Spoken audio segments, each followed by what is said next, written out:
You're listening to the Road to Wisdom podcast, weaving stories told by wonderful minds about all things motherhood, health, intimacy, politics, nature, and everything in between. Join us on an adventure discovering unique experiences that we can learn from to enhance the ways in which we live.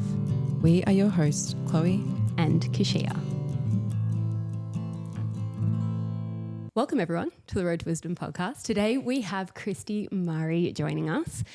Christie's going to tell us about her birth stories, a former physiotherapist and now author. Yeah, that's right. Sounds funny to say that. Yeah, but we can talk about that probably towards the end. Yeah, sure. But yeah, we're, I guess, chatting today about your journey from working in hospitals, then birthing in a hospital, to your second birth, which was a little different.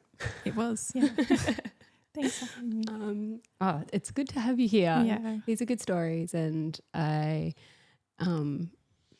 feel like more of them need to be shared. And I think that there's a little bit of stigma out there. We need to share educated people's pre-birth stories because Totally. yeah, You're not just some hippie out in the bush who's like, I just wanted to rebirth. except we all are now. That's true. We're in the system and now we're all hairy hippies out in the bush. Well, you are. I'm hairy. You're a hippie still. Yeah. So anyway, Christie, so we'd love to, I guess, maybe even start with some of the work that you did in the hospital.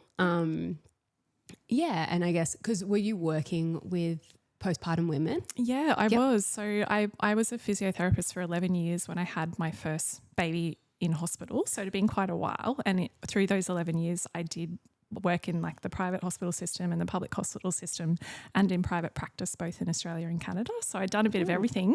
But leading up to having my first baby, I actually had been working in the private hospital system for about 7 years. And in that role, I was working in that perinatal space with women. So I was like trained as like a maternity physio, I guess, in my private hospitals that I was working at. And I used to go and see women in the immediate postpartum period, so just after they had the baby, and I would also go in and see them to sort of talk about what to expect from a medical birth when they had their baby. So that was kind of my role, and that was my conditioning and stuff leading up to having my first baby in hospital too. Yeah. So I just need a little bit of clarity here because cool. I actually have no idea where a physio steps in for a hospital birth, because that's not something that was ever, like, I only had one hospital birth and it was quite cocooned with a private midwife, and we were to the side and we were kind of just like doing our own thing, and those things weren't really discussed. But what is a physio's role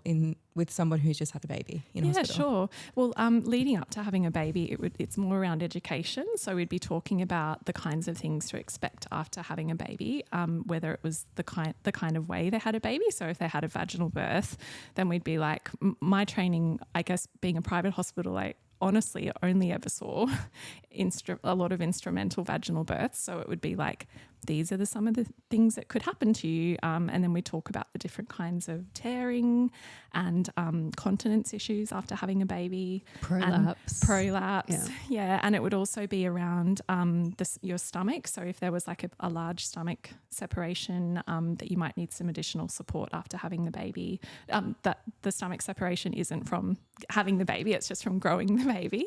And so that's kind of a lot of what we would do, is the education, what to expect around like toileting and continence issues, and that's basically where we're involved. Did you, in the hospital, do you also go into things like pubic symphysis and those kind of issues, or is that more private? More private practice. So when I was working in private practice and I was seeing women, it would be more around like pain management during pregnancy and how to support yourself with bracing. And it can be really severe for some women. So some women would even need like support, like crutches and things to walk around if they were really significantly sore in their pelvis or pelvic area leading up to giving birth. Yeah. So a lot of it's education. And then in the private hospital I worked out postnatally, when they just had their babies, we wouldn't actually do in the public system, a lot of women are trained to go in and actually like physically assess women's if they've had a tear, like a vaginal tear or something. Straight after birth. Yeah. So, but in the hospital, I know it's a lot, isn't it? Can you imagine? Like I know. And that, I also studied physio, but I didn't go that far into it. But like, I could like a year postpartum, having someone like dig around in my vagina would be absolutely excruciating. The thought of it would be absolutely excruciating. So is this something that is organised pre-birth and like they're obviously very aware that you're going to come in and this is a part of their journey, or is it kind of like, hey, I'm Christie, I'm a physio and I'm here today to do XYZ? Yeah, so at the hospital I worked at, we did go in for, that was part of that prenatal education. So say, okay, after you've had the baby, just expect that I'm going to come in. I'll see you day 1, 2, depending on if you've had a C-section or not. And then I will come in and sort of assess you. But my experience having a physiotherapist attend me in the public system, they came in after my vaginal birth and it was just all in like, wow. So looking at it, I'd never actually thought about that until now, but it was a different experience and I definitely wasn't prepared for it. I knew about it obviously, but it was a different way of treating someone than in the private system. We were just educating. So wow, it's a lot to think about, isn't it? Yeah. And so what does it look like if you've had a C-section then? Because like obviously a lot of women, half of birthing women are having C-sections. So in the hospitals. Yeah. In hospitals. So is that a different like? It is, yeah. So when women come out of giving birth and they've had a C-section, they'll be catheterized. So they'll have a catheter. So there'll be once that comes out, we do some pelvic floor stuff. And then also when you've had a C-section and you've had all the anesthetic, there can be some issues with mobility as well. So we need to also help women often just get out of bed for the first time. You have to there's lots of different limits with lifting, what you're allowed to lift and the way that you get out of bed, because it is major abdominal surgery. Like that's something I really want to stress to everyone. This is not this packaged up thing, C-section. Even where I was working, like I would always say to women, like it is much harder recovering from a C-section than it is from a vaginal birth. That's so funny because you hear obstetricians talk about it like it's the same. It's the same thing. It's so interesting, isn't it? How really the narrative out there when it comes to C-sections that it is the easier option for women to recover from, and it is major abdominal surgery and it's significant and it's really hard. And I think a lot of women are kind of really quite shocked, to be honest, when they first come out of, and particularly an elective C-section, because that's the biggest difference. In the private system, you can elect to have a C-section. In the public system, you only have a C-section if the doctor deems it necessary, whatever that means, quote unquote. So it's I couldn't unsee it in between births when I went to attend women that had signed up for this major abdominal surgery, thinking it was the easier way out, and then seeing them postnatally, it's like, it's a lot. It's a lot to be processing this brand new baby and all of the things associated with that, and then also not being able to move. It's big, yeah. And we could go into it, but we did speak with Rhea Dempsey just recently, and that will release before this releases. Amazing, yeah. And she was, talking about just the effect that epidurals have on the bonding and on like your ability to breastfeed afterwards and postnatal depression. And so this isn't just like when you go in for an elective C-section, you're not just getting an epidural, like you're getting the works of pharmaceuticals, and your body has to process that. And then you need to process having had a baby, which isn't processed properly at all, because if it's elective, you haven't even gotten to labour. So yeah, it's like, it blows my mind that we try and, like, in a hospital system, one equals the other. They are miles apart. Absolutely. And you think about primates, like I know there's a lot of studies out there with C-section with primates, and they don't even take the baby on like that. That's a level of disconnect. But because we're so highly cognitive, we don't even know that, right? So you've got this baby that, it's not to say that obviously women can absolutely bond with their baby post C-section, but you don't have that hormonal cocktail that you would have available to you where you just want to drink your baby in. And that happens also with with vaginal births as well. Like I can say that having had 2 very different birth experiences now, but you don't know the difference because we're so cognitive and we have this baby on us and you think, oh, this baby's mine. But, you know, all of those things, as you guys know, I know you've talked a lot about it, and with your own experiences, it makes such a huge difference. And that's what is difficult, you know, to get that bonding. You have to work a lot harder after a C-section than you do with a vaginal birth. Yeah. And I guess then too, just to anyone who has had C-sections and then struggled with bonding, it is not your fault. Like it's because you have been disrupted. You have, and like the number of women who are then thrown into this postpartum experience where they're like, why don't I love this? Why don't I? And it's like, well, you got absolutely hoodwinked by a system and you were completely lied to. And and that's the thing about birth. Like birth doesn't stop at birth. Like it continues. Like that experience, as you know, a lot of people know who have had all different kinds of births. It continues into your postpartum period and beyond. That relationship with your child, that connection with your child, and so it's just such a critical, life-changing. I don't think we can put enough reverence on how important that birth experience is forever.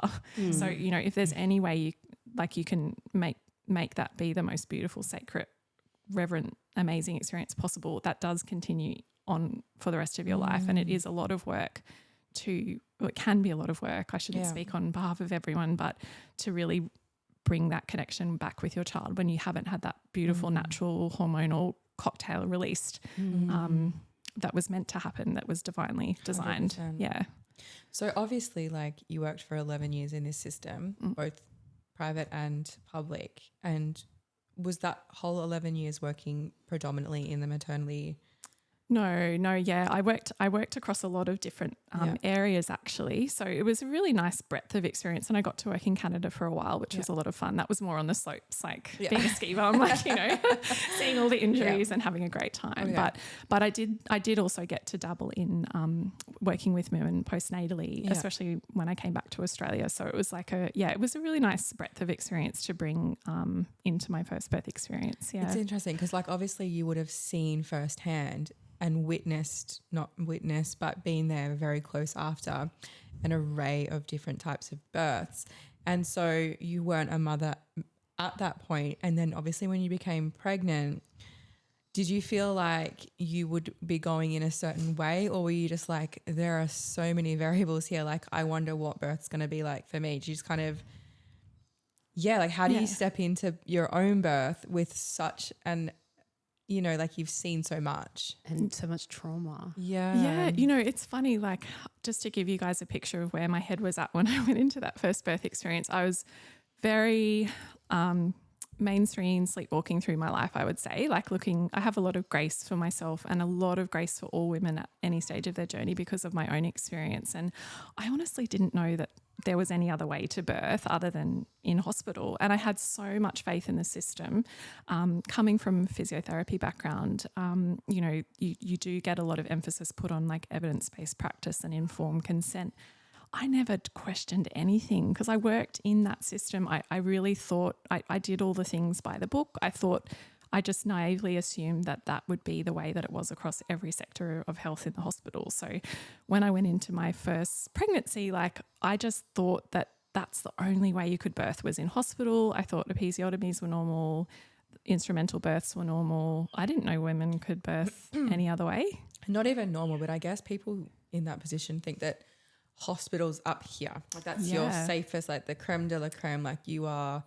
This is as good and as highest it's going to get. And it's the safest because like I came from a very similar background where it was like I didn't like hospitals. I'd seen a lot in hospitals. That's why I didn't want to continue my physiotherapy degree. Yeah. But I'm like I'm a responsible parent. I want the best for my baby. So obviously I'm going to have my baby in a hospital. Yeah. So it's like a proper conditioning. Like I feel like anyone would think, oh, home birth, that's like...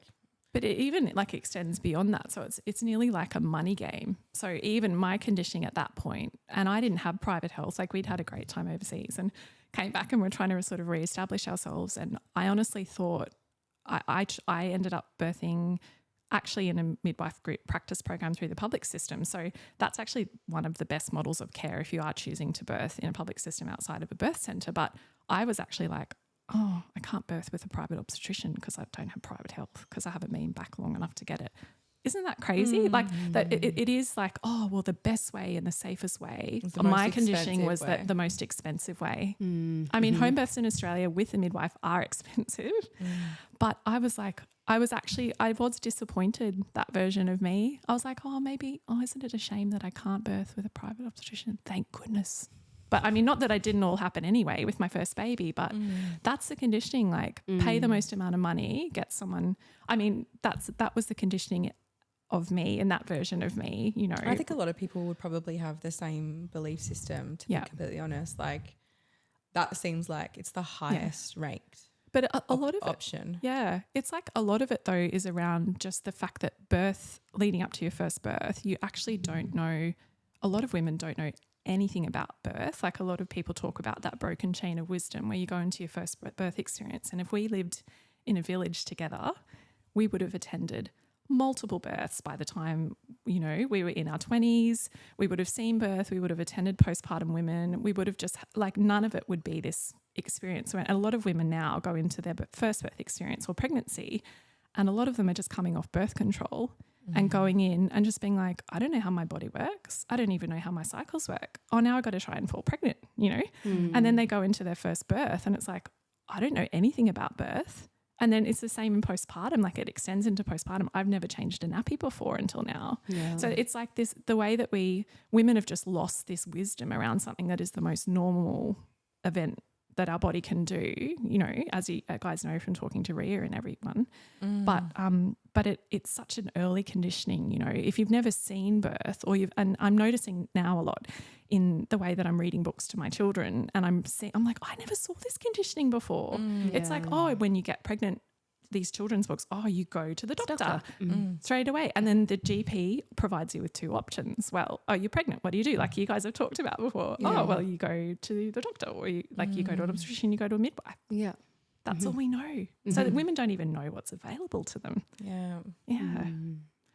And the other, I mean, like there are things that are becoming more available now, but they're still so taboo. I remember like when I was like, I'm going to hire a unregistered midwife who no longer calls herself legally because she's legally bound to no longer call herself a midwife. I was like, and people were like, oh, she doesn't have insurance. You know, you're going to end up with a dead baby. Like all this stuff. And I was like, oh my God. Like the fear. Yeah. Or like doulas are the worst things you can have because they're, you know, baby killers. And you're like, what? It just comes at you from every bloody angle, doesn't it? So we are still very there, but we have, I think we've come along. Women are starting to trust that there are other options and trusting in their, you know, innate ability to birth. And there's more story. I mean, the storytelling piece is just such a big part of it. It's like women now sharing their stories really openly about their experiences. And that's where this medicine is. It's like, if we haven't heard what birth is, I mean, that was very much in between both my birth experiences. So much of that healing was hearing other women's stories and being like, you can do that. It's like, what? That's amazing. Sounds idyllic. So take us through your first birth experience. Yeah. So I was in the midwife group practice program and I had a midwife which I got along well with. I just gave my body away in that birth. Like I had no clue. I went with the flow. I was so overwhelmed. I think the only book I read was like the physio book on like birth movement. So I was like, that'll do that. I'm a physio. I'll do the physio book, and just kept working away. And it's so crazy to say this reflecting on it, but I did the normal antenatal education through the hospital, and I was even like asking my midwife if she did episiotomies. Like, this is how conditioned I was. I was just like, I just thought that's what happened. Do you guys do it? Okay, just in case I need one, you know. I know it's a big deal. We've come a long way. We've come a very long way. I just looking back at that version of me. But yeah, so I went, I think I was 40 and 5 about that when I went into labour, and it's always that everything happens the way it's meant to, but I basically went into labour and my mucus plug came loose at home, and I didn't really know what was going on, but I started to get sort of a lot of back pain, and I was trying all these different positions at home and I just was like, oh, none of this is helping. Like I don't know what I'm doing. And I just started to feel really out of control and the pain was intense, but it wasn't in my stomach. Like I always thought, oh, I'll just get these like it's going to be in my period pains. Yeah. None of that. And then I was like, what's going on? And I started throwing up and I just didn't actually know that this was normal. So I was like, oh my God, what's even going on? Crazy to think that, right? But again, just knew nothing about labour and birth in retrospect. And I pulled my like physio book out when I was in labour and I was like, posterior labour, oh my God, I haven't read that chapter. So I was like freaking out thinking, and I mean, my baby was that way. Not the position even matters, but I just felt out of control already. And so I called my midwife up in the middle of the night and she wasn't there because she just attended a birth. So I got someone I didn't know. And at this stage I was like crying in pain, vomiting, all of that kind of stuff. And she was just so dismissive of my reality. She was like, oh, you're not in labour, darling. Go to bed, sort of thing. So I was like, okay, like, you know, just I'm dying. And so being such a good girl, I tried to go to bed, but obviously I could not lie in bed. So I called her back, like, I don't know however many hours later and basically begging her. I was like, you have to meet me in hospital. And I honestly, in retrospect, don't know how women drive to hospital in labour because it was the most horrible experience driving literally there. just talking about that. Oh, really? It's oh, my awful. goodness. Isn't it the worst? And then the horrible way, I birthed at the Mater in Brisbane. So they've got this like walk of shame walkway where you like all these women in labour have to like walk from the drop-off point into the hospital with all these randos looking at you. And I was just like labouring along. Like it was horrible. And and I was like throwing up in the room. And anyway, so I got there and they make you sign all these forms. It just, this again just blows my mind thinking about it, but sign all these forms, sign your life away. And then the midwife, who I didn't know, I think I'd met her once at a previous meeting, was basically like, okay, well, I need to check you.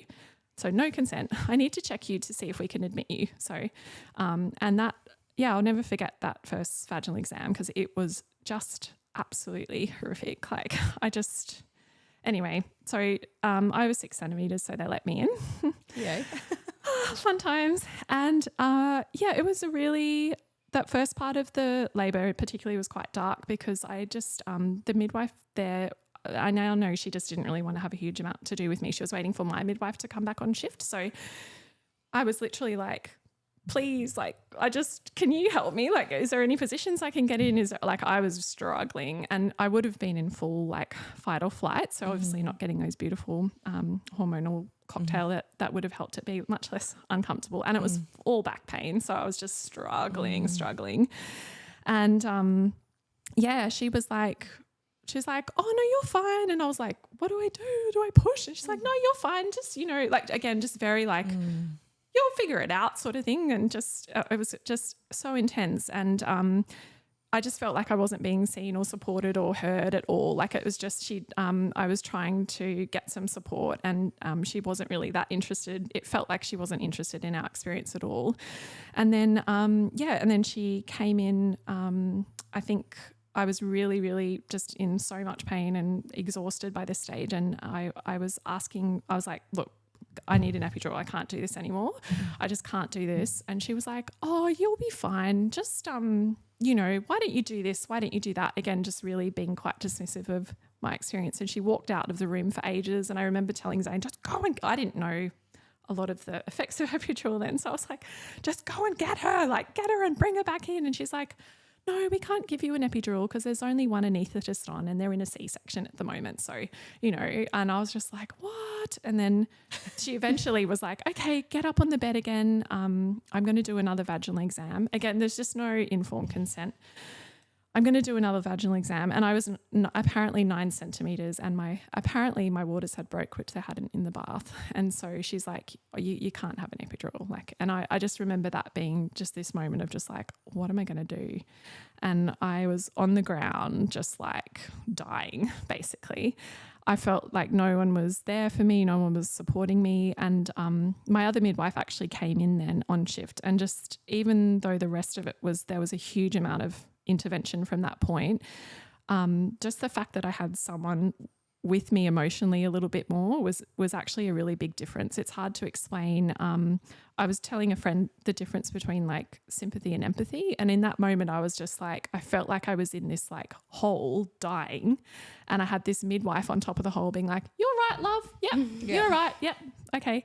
And then when my midwife got there, it's the first time in that experience I was treated like a human being, because she actually like got in the hole with me. She got on my level.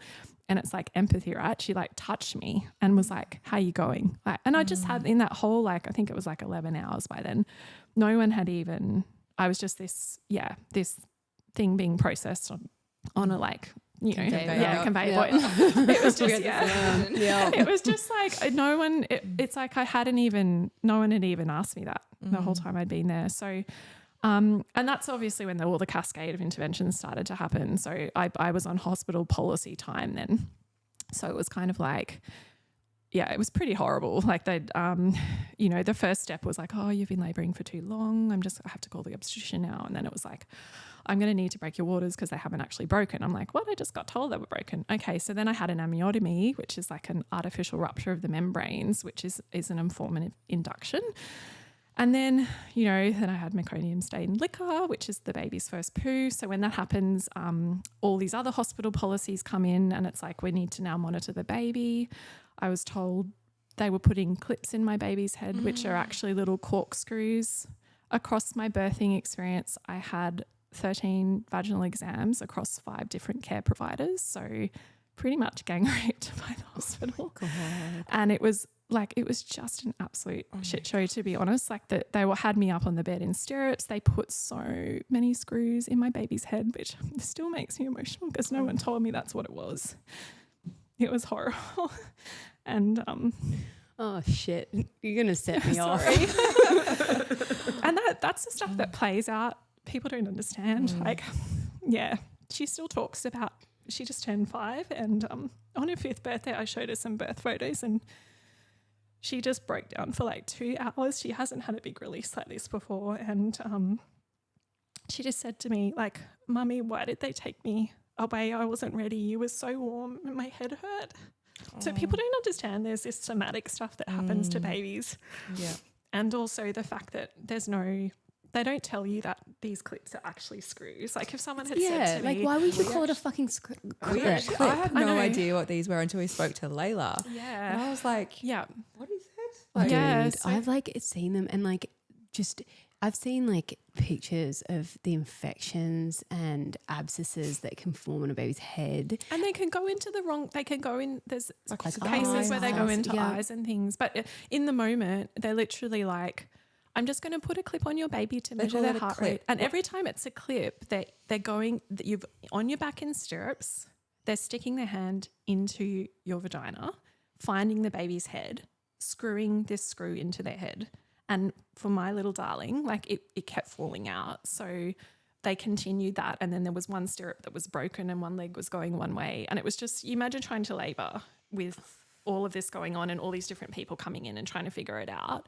It's just horrible. And then it was sort of that situation of like, you're 9 centimeters at this point. Yes. So you are like real close. Fucking close. I'm there. And the baby, like having had one clip in, they would have got some kind of reading and knowing that the baby was still fucking alive. Like, yeah, I mean, it's just unbelievable, isn't it? Just and even the fact that, you know, I had all that back pain and, you know, Chloe did end up being posterior. So it was like, you know, but I found that out because the obstetrician eventually went in. Like I had the obstetric reg first and then whatever. And then the obstetrician went in and you know what he said to me? He was like, he put his hand in and Chloe actually turned in his hand and then he was like, "Oh, she's posterior. You never would have birthed her." Or she didn't even say, "You never would have given birth to her without me," or something like that. That was like, oh yeah, babies don't come out posterior ever. No, apparently not. No, there's so much fear around it. It's crazy. So I ended up on my back in this wonky stirrups, having all these people inside me. Like I had to check out. Like it was too much of a big experience for me. And so I remember focusing on this little like light on the ceiling and just being like, I've got to like get this baby out and then it was the whole like, "Oh, if you've got 3 pushes or we're going to give you a C-section kind of situation." Like, So then I'm like, oh my God. And they wanted to use forceps on me. And as a physio, because there's an unbelievable rate of like a third or more end up in huge pelvic floor tears, I was like, you are not touching me with those things. That's pretty much the only time I got to voice what I wanted to say in that birth. They just used a suction cup and like pulled her out of me. And on the third push, and it was all coach pushing. So it was like, you know, this is how you push, like go for it kind of thing.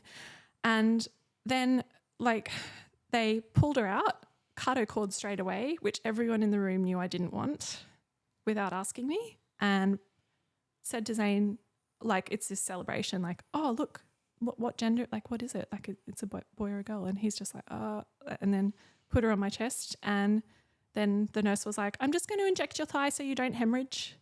Gave me just gave me a Syntocin injection, no informed consent. And I was just shocked, like in absolute shock. And everyone's like, oh, you've got a baby, congratulations. And I was just like, what the fuck was that? Like, this is not okay. So you were fully aware of like, this is really all fucked up, or like, I guess this is just normal. You're just like, I this guess is like not okay. with people entering you that many times. Like it's How not, can you not? Yeah, like there's like I mean, you'll speak to this better, but I can only imagine the innate feeling of like I am being violated, but you can't voice that because you're in a setting where you're around professionals in white coats. And it's you've got to go. Like for me, my nervous systems, and I know a lot about nervous system and trauma now because of that experience, but my nervous system knew what to do to protect me in that moment. And that experience was too big for me to be in. So I just dissociated, like I was gone. And I had to, because it was too much to process when that's happening. And, you know, I don't know if you guys know a lot about that sort of those default states. It's like fight, flight, freeze or fawn. So for me, I was just in freeze. Like I just checked out because I couldn't, it was too much happening to me. I had no voice. No one was listening to me. They were doing things to me. But it's funny, like even with all of that, I just, it's interesting because I reflect on the experience and it took me such a long time to even know that that wasn't normal. Isn't that crazy? Like you were saved. No, that's not crazy because so many that's what we're people conditioned. feel like that. Like, yeah, that's so many people leave an experience like that and they like, thank God they saved me. Like, thank God, like what have I done without them? They saved my baby's life. Without them, you know, like we hear this so often. Yeah. That it's just... And it's interesting, like when you're in that really vulnerable experience, like, you know, legs open, heart open, you're so vulnerable and you can't fight, you can't flee. And the other thing that was really interesting when I started to get to unpacking that birth experience with people was that once I'd gotten out of freeze and I was like, oh my God, this baby's on me and she's here, I went straight into like fawning mode. And there was this obstetric registrar that was sewing up my episiotomy because that also happened. They did like stuck a massive needle into me and didn't, it was just horrible.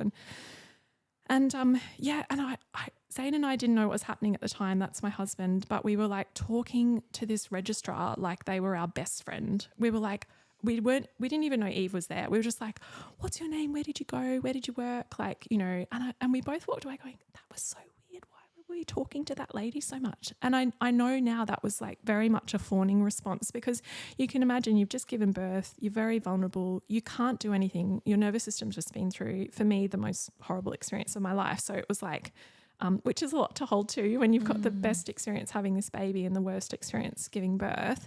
And we were just like, now I know that that's really normal actually for women because, I mean, it makes sense. If you can't run away from an experience, what are you going to do? You're going to pull people in around you to protect you. So for me, that fell on that obstetric registrar that was like sewing me up afterwards. And I was just like, you have to be my best friend because I just went through this big experience. But it wasn't a conscious thing. Yeah, it was very much an unconscious thing. So yeah. Thank you for pointing that out because I think so many people would be in that position and be like, I was violated. Why did I act that way? And it's so important that that women know if they're in that position and they do feel like they come out of it and maybe it's months, maybe it's years later that they realise, but they're questioning how they reacted, but it is because it's not just fight or flight. It's like when you are that vulnerable, there are other forces at play, and so totally. That's a really important I think it's important women know that. I mean, our default too is like the good girl conditioning we've had our whole life.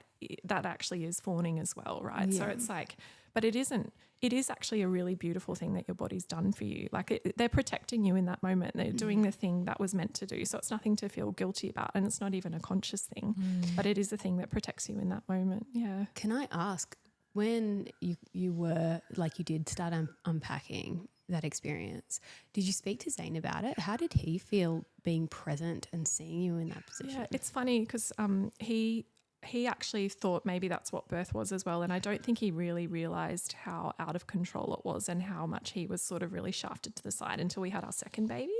So a lot of his stuff has come up since then because he's seen like a true undisturbed physiological birth. And this is the story I keep hearing when people go and do both. It's like, oh my goodness, like now I actually see what was taken from me in that moment and how that really wasn't okay. But at that stage we didn't, we just didn't know. And it actually wasn't until months and months later that I just knew I couldn't talk about my birth. And I'd say to people it was horrific, but I didn't know that wasn't normal. I thought that was birth. And it wasn't until months later when I went and had a birth debrief with this amazing lady called Debbie Gould. She's got a book called like How to Heal a Bad Birth, and she also randomly happens to live in Brisbane. So I was like, can I like see you? Because I don't know what's going on. But I started talking to friends who could talk about their birth, and I'm like, oh, you guys can talk about birth.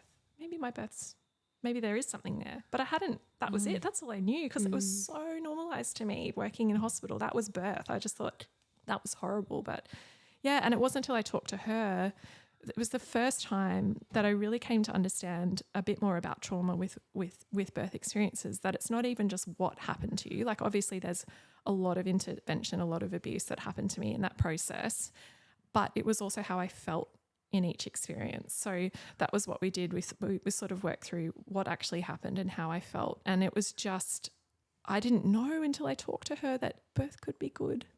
I didn't know. And so at the end of our 3-hour debrief, like I'd unpacked so much and I hadn't truly like cried until then. And then she said, talking about how she can tell mothers that have that oxytocin connection with their child because they're just like smelling on them and loving on them and looking at them. And then I'm like, are you telling me that some mums do that straight after they've had a baby? I was like, wow, really? And then I was like, I didn't know that I missed out on that. And I was just devastated. Like I never forget going home to Chloe and I just cried and cried and cried because I was like, this is what was taken from us. And until that moment, I didn't know birth could be good. So crazy. So come such a long way since then. Yeah. Fire. Okay, so 3 months postpartum, you go and see her and then you're like, oh my God, like it's come to you. Yeah. And then you obviously, that was like the catalyst, of being like, this is completely not okay. And were you obviously on maternity leave and planning to step back into your role as a... Yeah, I kind of was. Like I was already working part-time in my creative business and part-time casually in physio. So I kind of bit of both, but I'd thought around that year mark, I'd probably go back. So it started with like Debbie doing that debrief and coming to understand birth could be good. And then I just went about it a very physio way and just unpacked all the research. And I started like digging and looking at all the research around physiological birth. And I was like, oh my goodness, none of this is in hospital. And I was like, how can this be okay? And so that was really that foundational crumbling for me because I'd worked so heavily in the system and I was like, and then it sort of just came bit by bit. So it was really like an intellectual process first. It was like, oh, this is all the research. These are all the things that are happening. So it was interesting to look at it from that lens and see things like vaginal exams and episiotomies and all of that. I was like, why? How are they allowed to do this to women if there's no research? Like physio is so evidence-based, right? Like we get pushed, it's really pushed and informed consent, asking people, okay, we're going to do this to you. These are some side effects, whatever. Is it okay? I mean, I had none of that in my birth experience. Like I was being injected drugs without consent, vaginal exams without consent. It was just like boom, boom, boom. So it was a real foundational crumbling. And then of course, when that happens, you start to sort of question everything. So that was a really interesting part of it. And then it moved on from that to more of, knowing that I needed therapy and like help to process it. And that was a whole nother sort of lens to look at my trauma experience because what I came to understand is that with these experiences, it's not just what's happening to you, but it's like you're not a blank canvas. You obviously bring a set of like beliefs and your own stuff to that experience. And I started working through a lot of like childhood trauma that I hadn't sort of processed. And in that what I come to now see as experience that taught me so much at first birth, the midwife was just playing out that sort of same role of dismissal and everything that I had in my childhood that was so triggering for me. So that was a really kind of like mirroring that experience. And a lot of women talk about birth moving through like a cleansing rain, and all this like deep stuff comes through like your womb space and everything as you have this baby. And I think that experience, yes, there was the like physical trauma from the hospital and emotional neglect. And then I brought with it all my childhood stuff that came through in that experience that I'd never sort of moved through before. So it was this big unpacking of like, wow, like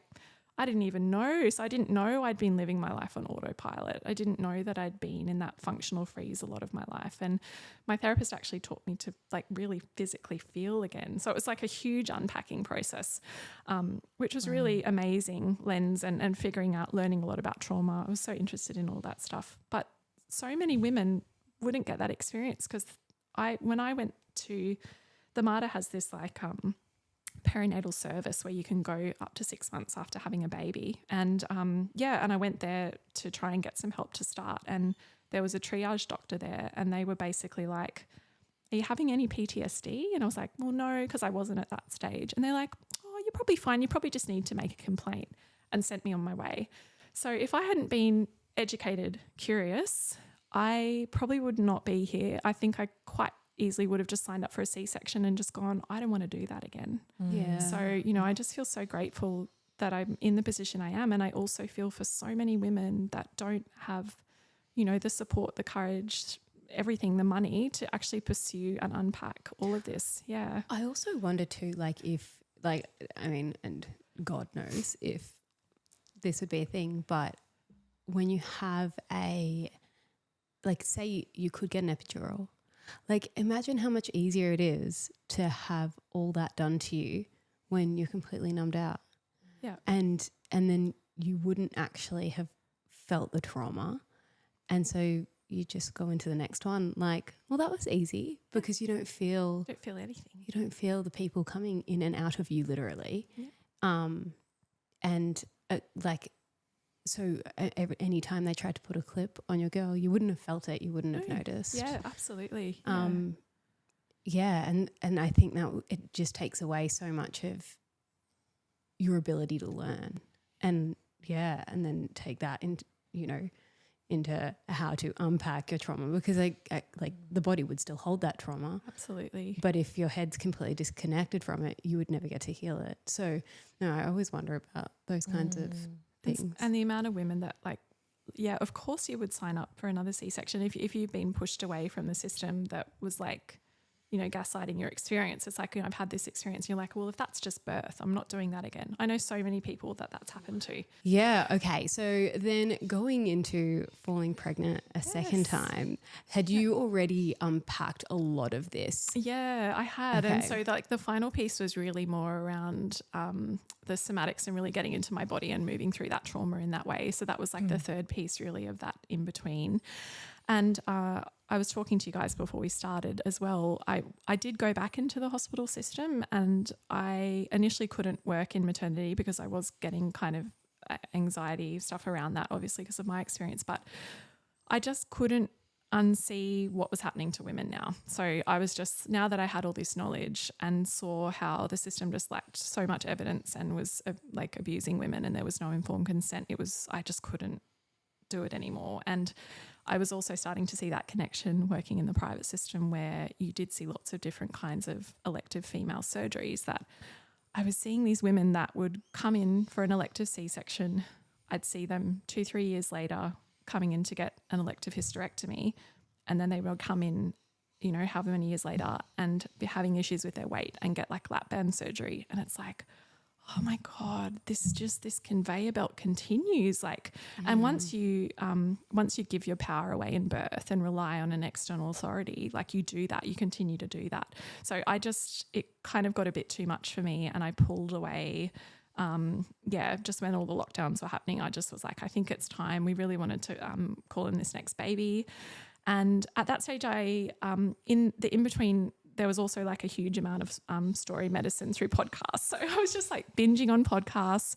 I started off with like very mainstream podcasts about birth and hearing about all the things that happen to women. And then I had this amazing radical friend in my mum's group that was like, oh, have you heard about Free Birth Society? And I was like, what's free birth? Yeah, it was like Keshia, wasn't it? No, I'm not pushing Emily Saldana stuff. What are you talking about?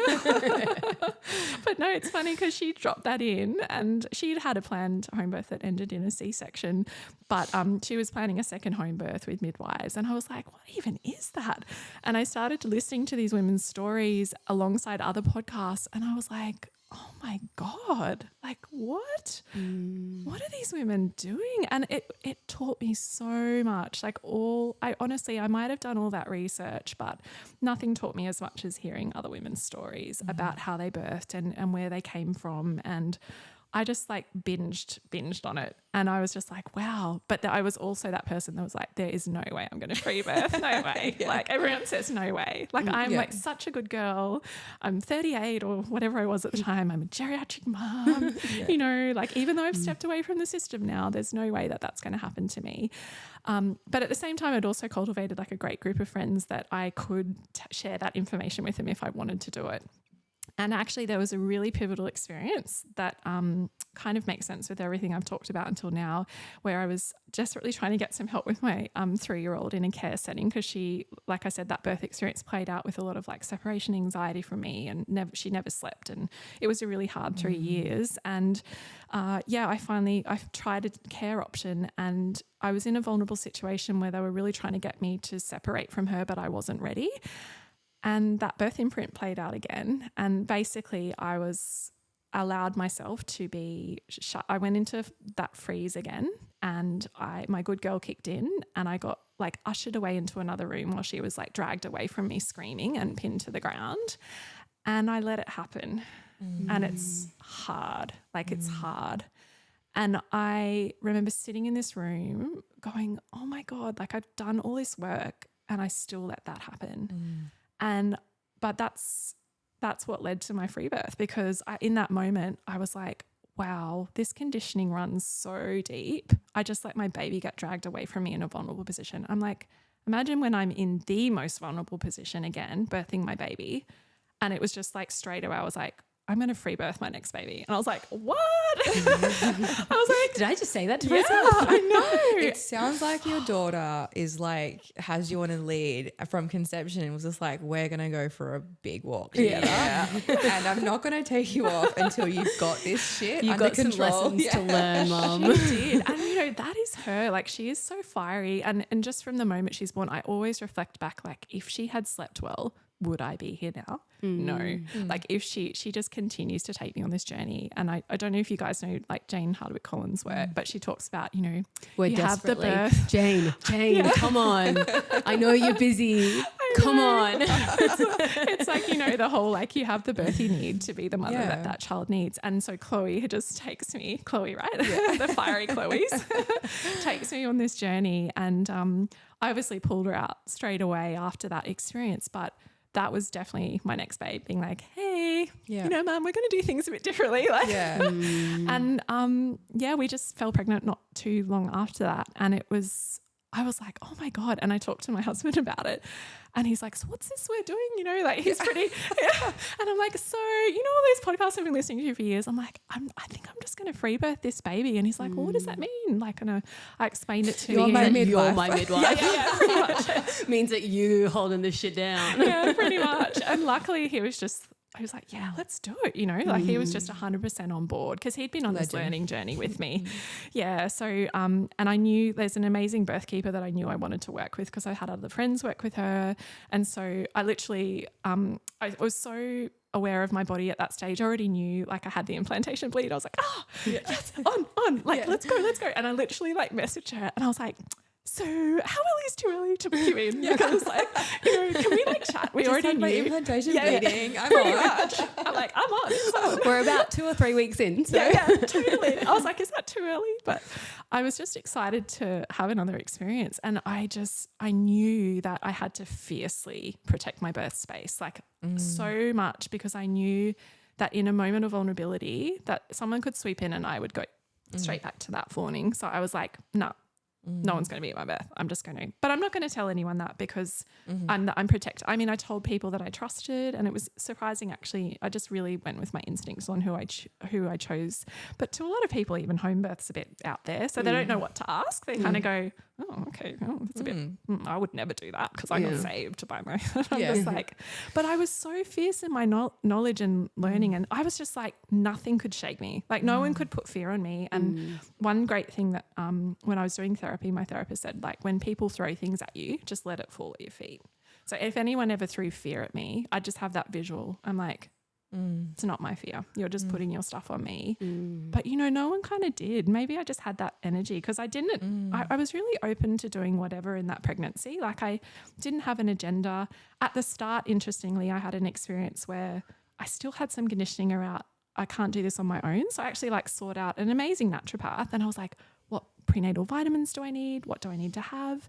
And she was like, oh, these are the ones, and I took them and I was so sick and I was vomiting. And then I was like, oh my God, I'm still thinking I can't do this. My body can't do this with support.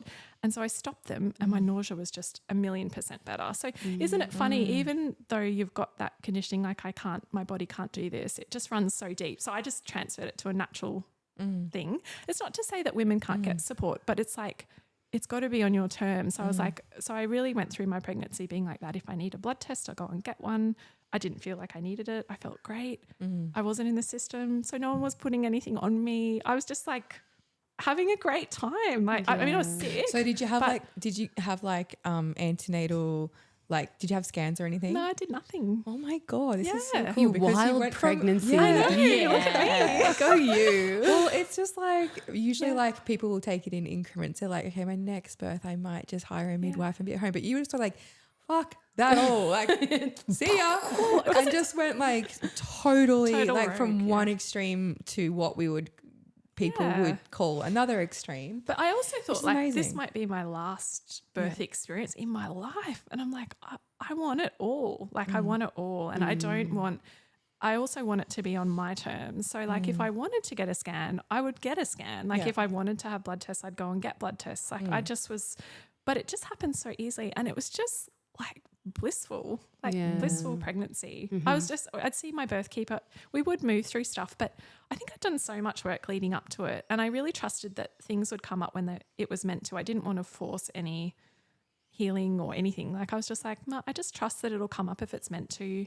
And it didn't really until after I gave birth. So I had this pregnancy. I mean, I was sick, but I was sick till 16 weeks. But other than that, I was just like, who even am I? I'm working in my creative business. Like no one's putting their fear on me. I'm just doing this. And we just tell everyone that our birth keeper was our midwife. And that was kind of it. No one put fear on me. Did you resign, by the way? I'm just curious. Like, what was the resignation letter like? Fuck you.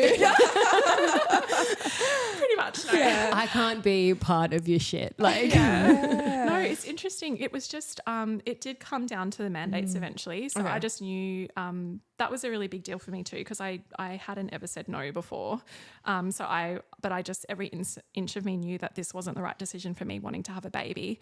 And I just had no choice really. So it was kind of like the universe kind of pushed me into, I was just like, oh, that was much easier than I thought. Like I finally, and then at the same time, my creative business was blossoming. So it was kind of like this beautiful, just the contrast and slaving away in the system with my first pregnancy. And this, my nervous system had downregulated so much for my second pregnancy, and I just didn't have any of that fear, and I was on my own schedule, and it was just beautiful. Okay, let's get into the birth real quick. Let's get into it. Yeah. So, oh my gosh. Okay, so the second birth. So I was. It's so funny. I was 40 and 2 according to my own clock, whatever that meant.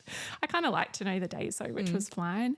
And I was like, oh, I'm still sitting so high. Like there's no way I'm going to go into labour for ages. Like I reckon I'll go really long this time, and proceeded to go to the shops and buy like the whole supermarket of food. And so just like subconsciously preparing, just not even knowing. So I came home with so much food, and I was just, so it's like, oh, that's interesting.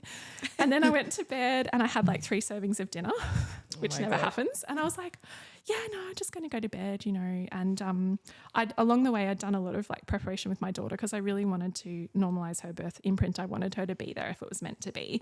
But I always said to her, the baby will just be born like wherever they want, you know. And we had a little spare room in our like old house that wasn't really being used for anything. So it was really sweet. We ended up calling it like the birth room. It's still called the birth room because it was just like the laundry dump room. But then for the birthing process, we ended up just putting it aside and putting a pool in there. So she still calls it the birth room, even though it's gone back to the laundry room. But so basically led up to the 40+2, I went on this big shop, and then that night I went to the toilet a lot of times, and I was just like, oh my God, what's even going on? And then I was like, oh my God, is this happening? But it was just super peaceful. The first part was super peaceful. I was in bed and my daughter was sleeping with my husband at that stage. I was like, you guys, you know, we need to start this. But she'd always come in the morning. So that was like our thing. Like you can't come in till the sun comes up. So I was like, had this big king bed and was pretty uncomfortable and big by that stage. But I just started getting the same rhythmic back pain. But it was like, I'm like, just don't open my eyes and be like, oh, my back's a bit sore, cool. And then I just go back to sleep. And it was just like this, like, oh, like, you know, and I was like, oh, I wonder if I'm in labour, go back to sleep. And then even in the morning when Zane and Chloe both came in actually, and Chloe came next to me and I was like, oh, I think I'm having a baby today. And Zane's like, what? And then he's like, oh my God. And then Chloe and I fell back asleep. And I don't know if you guys are pregnancy snorers, but I totally was. So I was just like, he's like, you're in labour. And I'm lying there snoring because I had nowhere to be. And I knew all about my body. It was just like exactly the same experience done in a totally different way because I didn't have to go anywhere. I wasn't worried about anything. And my body, like, I just got to rest. Like I just really got to rest through that first part. And then I stood up out of bed and then it was like, holy, when I woke up from my like little snoring nap with my daughter, I was like, oh my God, this is so intense. I was like, oh my gosh. And then I went in and had a shower and I was really struggling through, like, now I knew to be contractions. I had the same super intense back pain again. And Zane's like, oh, should we call, you know, Michelle, the midwife? And I was like, call her maybe. And I texted her, I was like, how far are you? And she's like, oh, about an hour, you know. And I was like, I think you should come now. Like, so it was just really intense from the get-go once I stood up and was like throwing up again, and Chloe's just like chilling out, like running around, and I'm just like, so I've been through this before. Have you? Yeah. No. She's just like, I know this. Yeah. We've done this. Yeah, totally. We've done this in a different way. Yeah, totally. So she was just so chilled about it all. It was so great. And I wasn't sure if I was going to call my sister or not then, but I know Chloe probably needed some support, and I really wanted Zane and Michelle with me, and I really wanted Zane on my hips because the pain was so much. I was like, can you just squeeze my hips? And it felt amazing. So he's like on me for the whole rest of the labour. And so we called Michelle and my sister, and that was actually a really beautiful experience too, having my sister come and be in that space. Like it rewrote a lot of stories for her as well. So it was just like, and she brought my little niece, so they were both there and they were like playing with Chloe in the lounge room, and Michelle and Zane were in, and I just got like straight in the pool. It's funny with Chloe, I didn't want to go in the water. Like I just was like, oh, it's just so constricting, and hospital pools are so different. Like they're hard and clinical, and this pool was just, I love being able to like grab and squish into the edges with my head, and I was just like loving the water. It was just the biggest pain relief. And I pretty much stayed there. So the worst of the pain was like from 8 till 12, and I had her at 12:22. So I know. Not bad. Not bad. Yeah. And the rest of it, not too bad, right? Like for my first one, which was way longer. So, but it was just, it was so intense. Like, but I tried with all my might. I was just trying to stay in my body and not dissociate again. So that was like what I really wanted to do. And I was using sound a lot to do that. Like I was just roaring through every contraction. And there was a real shift in the middle of it where I noticed myself, I was on my all fours for most of it, and I noticed myself get really like heady And I was like going into my head, like, why isn't this happening?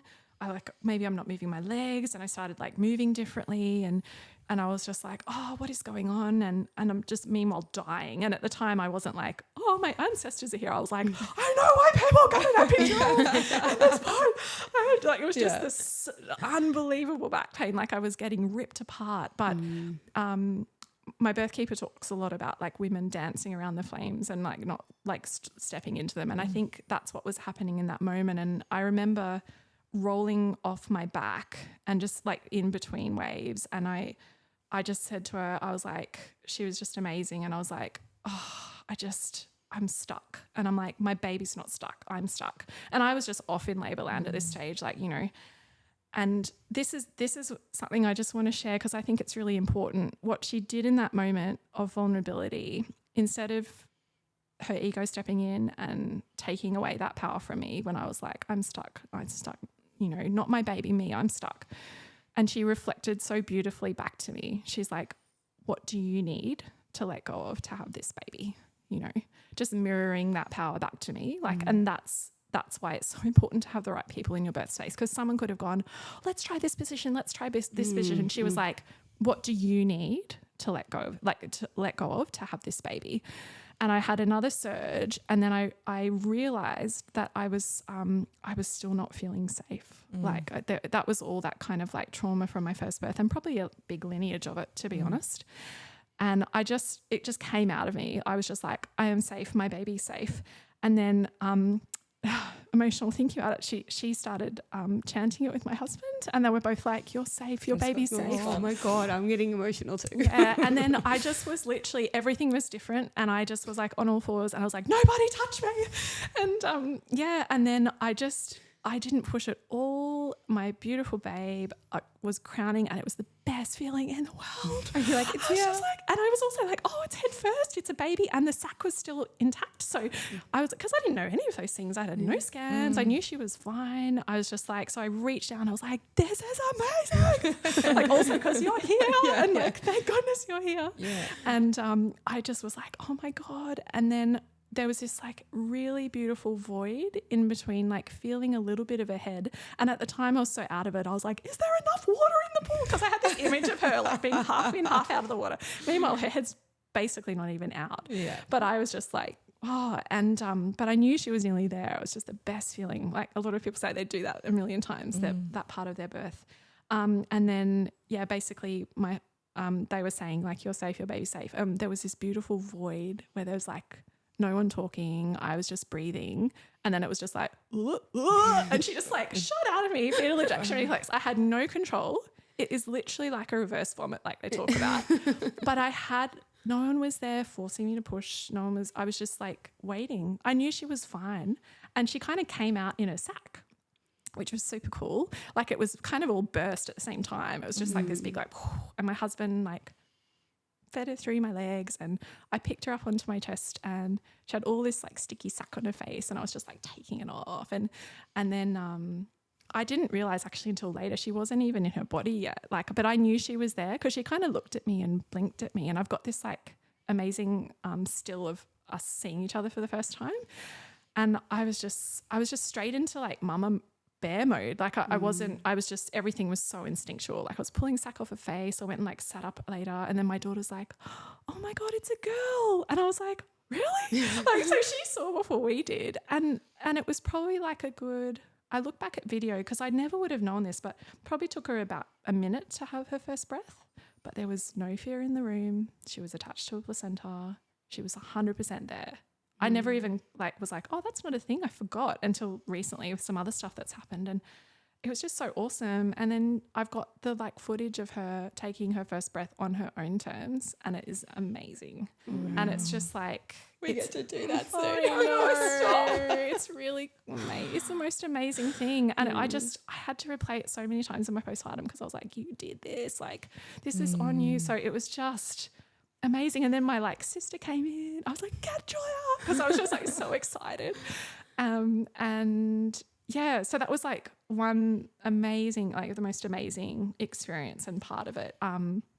but it was so intense and painful that it like took me quite a while to land. And then obviously the second part, which I think is really important to talk about, is the birth of the placenta, because that was like another big part of healing. And I learned a lot about that since the process, because what I'd realized is like I'd done a lot of work unpacking my birth trauma, but not so much around the placenta, which was like super interesting. And that actually played out in the way that I birthed it, I think, in retrospect.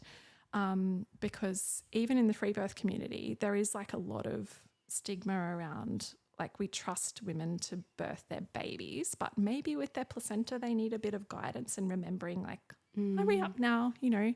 I mean, my birth keeper's not like that at all, but I didn't realize I'd absorbed some of that. And also, I don't know about you guys with your placenta experiences, but I know a lot of, I don't think I really knew anyone that had a physiological birth of their placenta where there wasn't like either traction or oxytocin involved. And I didn't realize I carried those stories with me. And in unpacking it even more postpartum, I also realized that moment for me with my daughter, where they severed her cord and that was all done to me, that to me was really my like massive foundational crumbling of everything I ever knew, because everyone in the room knew I didn't want that and they did it anyway.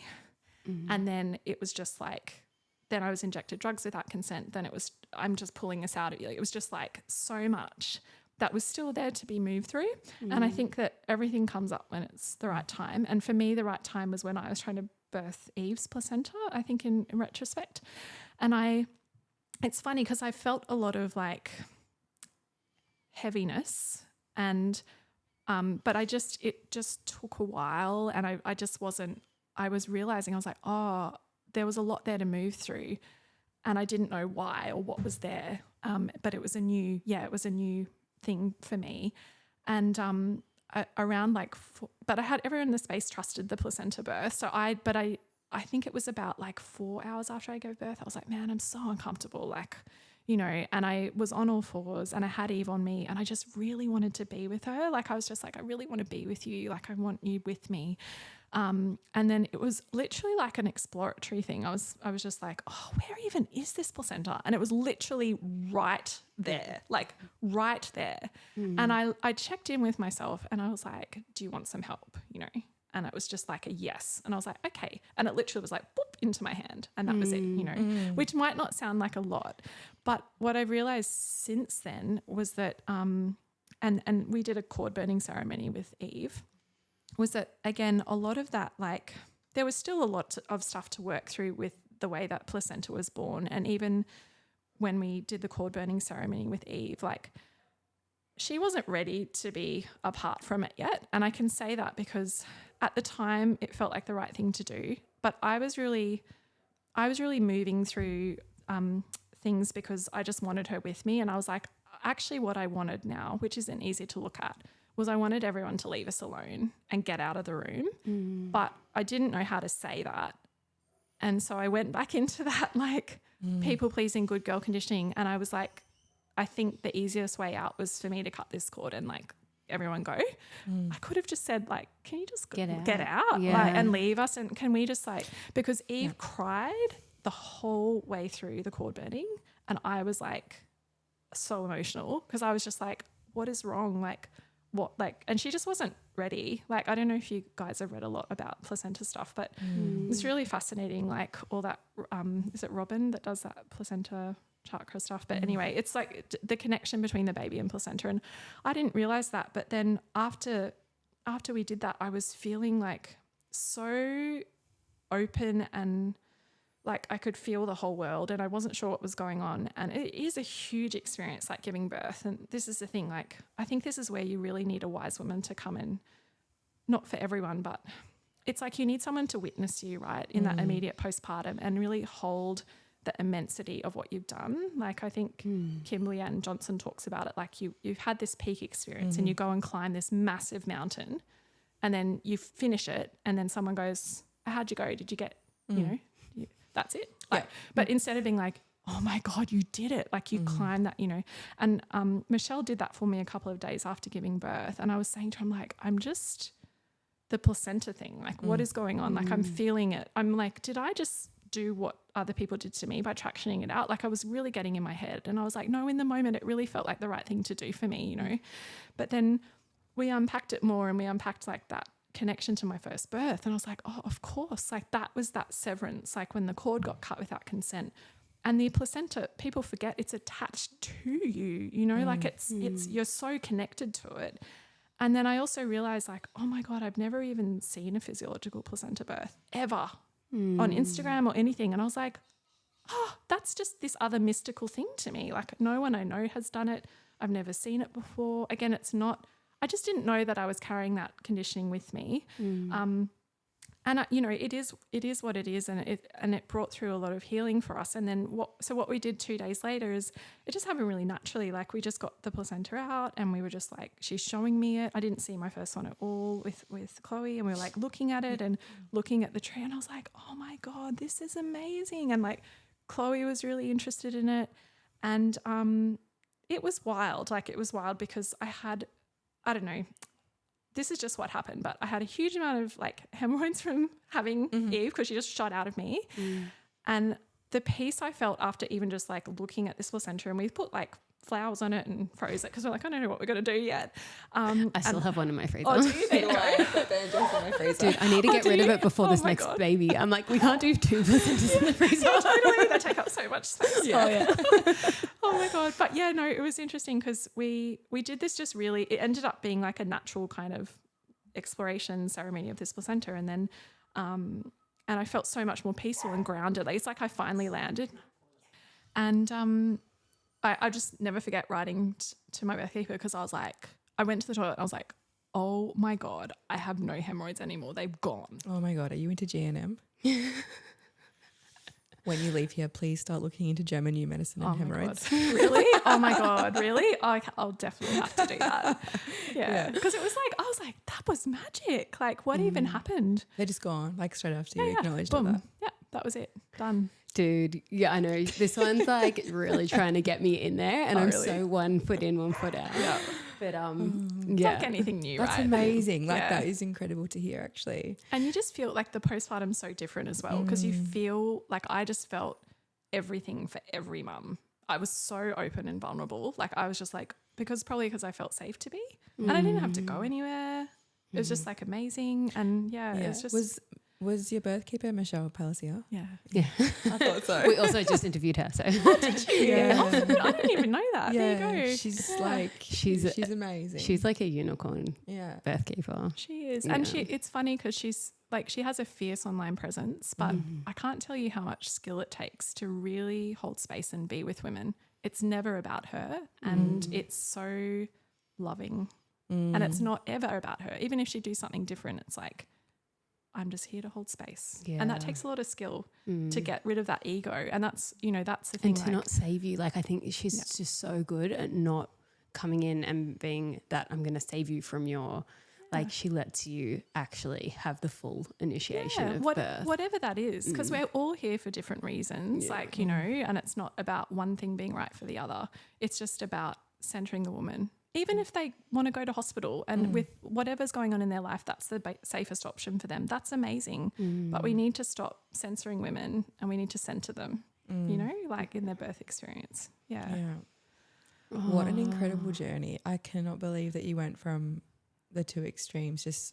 Obviously it wasn't easy, but it seems like it. It seems just be like, I'm going from my first birth and I'm just going there for the next one. Yeah. Like it's a lot. It is. And it's kind incredible. I'm so grateful to have really worked to have this experience in my life. And I just, I'm like, that's the biggest difference. I think when you have one experience, you're like, I never want to do that again. Yeah. And now it's this experience and I'm like, I want to do that again. So that's the problem. It sounds like you're having a third baby. I know. Well, be careful because this room is like a bit enchanted. We keep getting everyone knocked up. Oh my gosh, I know. Yeah. Don't want my husband. Yeah, no, because I've conceived in there. Yeah, totally. No, but seriously, like my husband's still just like, what's this baby going to come out looking like? Because when on earth did we conceive a child? Like, when did it actually happen? Yeah. So maybe it's just being in this one's aura. No, but I also think it's really important that you shone a lot of light on how important it is for us to take responsibility. Like walking blindly into a hospital setting because you've hired the most expensive obstetrician you can find, or even, you know, you've spent the most money on a private midwife to come to your home, doesn't mean that you're going to get the safest, best outcome. And I think, I really try to hone in on this every conversation we have. It's like we need to understand what's going to happen, and we also need to understand really clearly what we want to happen and stay there with that. And educate ourselves. Yes, definitely. And also just like not being afraid to share what's actually happening in the system at the moment. Like women can hold it all. Like we don't need to, you know, tiptoe around women with information. And also it's their responsibility to ask us for the information. Like it's a two-way thing, isn't it? You know, we want, like, obviously I think both are true. Like we need to provide women with more access to like all of the options out there and all of the information, and trust that they'll make the right decision for themselves, and also look at what's happening in the system and saying that's not okay, and people need to be held accountable for like human rights violations that are happening really every day in hospital, and it wouldn't be allowed in any other setting. So why is it happening to women now? So I know, like the whole Me Too movement was so strong, but not in the birth world. Like, but if you're a woman labouring, well, guess what? Not you too. Yeah, 100%. You just couldn't believe it till you're there, could you? No. It's just blows my mind. So yeah. Oh, Chrissy, really quickly before we wrap up, tell us about your children's book. Yeah. Oh, okay. So in the postpartum, I was just like, oh my God, like just had so much oxytocin in our house. We're just like drinking it in like every day for months and months and months and months and months. And my husband and I are like, what's going on? But I had so much energy, and I really like did that first 40 days, right? I was like, this time I'm really going to like nourish myself. And I was just in the shower one day and I was like, oh, what can I get together for the girls? This is the best feeling in the world. I want them to have what I've had. Like maybe I can like collect some things. And we had a couple of books, but none of them were sort of more tailored towards free birth. So there'd always be midwife, and there was also a bit of a subtle undertone around safety in birth. Like this person's here to keep your mum safe. Like that happens all the time. Even when I had my daughter, the kindy was like, congratulations for the safe delivery of your daughter. And I'm like, why is this narrative that birth isn't safe? It runs so deep, right? And so, I just had this like idea drop into my head. I was like, oh, I'm going to write a kid's book for my kids. And I've got this like random bunch of experience over the last 10 years of building my creative business from the ground up. And I was like, I know I can do it. And I was like, maybe I'll just do it. And I was like, all right. And so I called Michelle and I was like, I'm just going to write a kid's book. And she's like, cool, do it. And I was like, I just want you to hold me accountable because I'm saying this and I'm full of oxytocin. And and it's actually been this really beautiful journey because I'm naturally very creative. And the way I talked to Chloe about what was going to happen was, I drew her lots of pictures and I was like, we did lots of colouring together, and Michelle had this beautiful like art book that we were colouring in babies. And I've always been very open with her about using the right anatomical language around body consent and stuff like that. So I was like, mummy's going to push a baby out of her vagina and there's going to be blood and there's going to be poo and that's okay. And I don't know where it's going to get born. It's up to the baby. And so pretty much just decided to write a kid's book on the birth experience and just as a way to educate kids, because at the time there's nothing out there for free birth for kids. But it's not even just for free birth. Like I wanted it to be accessible to anyone that was having a baby at home, because I'm like, again, to me it's not about free birth, it's about women-centered birth. And I also wanted to show people what it looked like to have an undisturbed birth where no one was really in your space at all. So because you don't need it. No. Like it's not a necessity. No, unless, for whatever reason, if that woman wants it, that's okay as well. But, it's just having that narrative out there that you can actually have a baby this way, and just really centering the woman in the book rather than centering the care providers. And there was nothing really out there like that. So it's been this like really cool journey, and Michelle's actually in it. So I asked her, I was like, do you mind if I do illustrations for you? Like, is that okay? And she's like, yeah, sure, whatever. Like, anyway, so that was just. What's the book called? Oh, it's called Birth is Magic. Yeah. So it's coming out soon.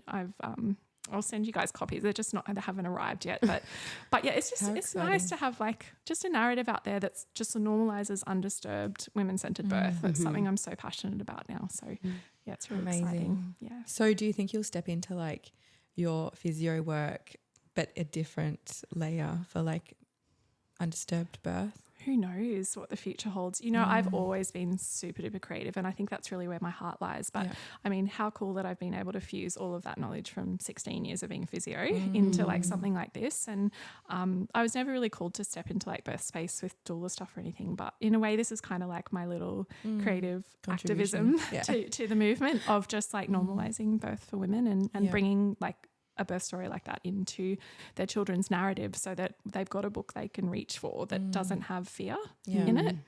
Which I think is really, really important. Definitely. That's so beautiful.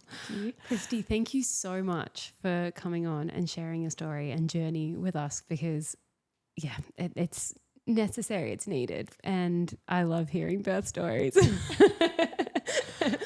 Getting all emotional, especially the transformative journeys. I just love that. I just love the whole like stick it to the it's just because it always is. It's like, how many stories are we gonna have now? Like it's just it's never the opposite. I'm yet to hear someone having a free birth and then elective C-sections. For the rest of it. For the rest of it, anyway, if people want to find you and find your book, where can they find you? Yeah, sure. So you can go to Birth is Magic on Instagram or birthismagic.com. I've got the pre-orders open now. So it's super special and just feels like a lifetime of learning into this little creative project, which I really love. So thank you so much for having me and continuing to share all of these conversations that aren't being talked about. I think it's really important because women are powerful and they know what's right for them, and I think it's really important. Story medicine's was everything in my journey, so it's really a full circle moment for me to be here and talking to you guys. You're amazing. This will help so many people too. So thank you. Thank you so much for coming. Thanks for having me. See you, everyone. Thanks for tuning in to the Road to Wisdom podcast. To join the journey, you can follow us on Instagram at theroadtowisdom.podcast and at www.theroadtowisdompodcast.com. Don't forget to subscribe and leave a review. We look forward to seeing you next week with more juicy content.